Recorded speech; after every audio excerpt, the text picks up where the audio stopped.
السلام علیکم۔ توکل کرو جیسے نوح علیہ السلام نے دوران سیلاب کیا، جیسے ابراہیم علیہ السلام نے دھکتی ہوئی آگ میں کیا، جیسے موسیٰ علیہ السلام نے سمندر پہ چلتے ہوئے کیا، جیسے یوسف علیہ السلام نے اندھے کنویں میں کیا، جیسے یونس علیہ السلام نے مچھلی کے پیٹ میں کیا، جیسے ایوب علیہ السلام نے بیماری میں کیا، جیسے ہاجرہ رضی اللہ تعالیٰ نے تپتے ہوئے صحرا میں کیا، جیسے زکریا علیہ السلام نے اپنی بیوی کے بانجھ ہونے کے باوجود اولاد کی دعا کرتے ہوئے کیا۔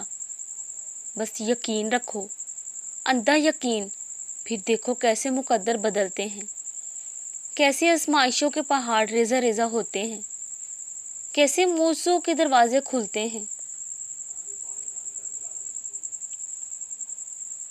اللہ سے مانگتے رہو، کیونکہ جو اللہ نے مانگنا نہیں چھوڑتے، اللہ ان کے لیے ان کی چاہ میں بہتری کی گنجائش نکال دیتا ہے، اور ساری بات بس اللہ کی رضا کی ہی ہوتی ہے۔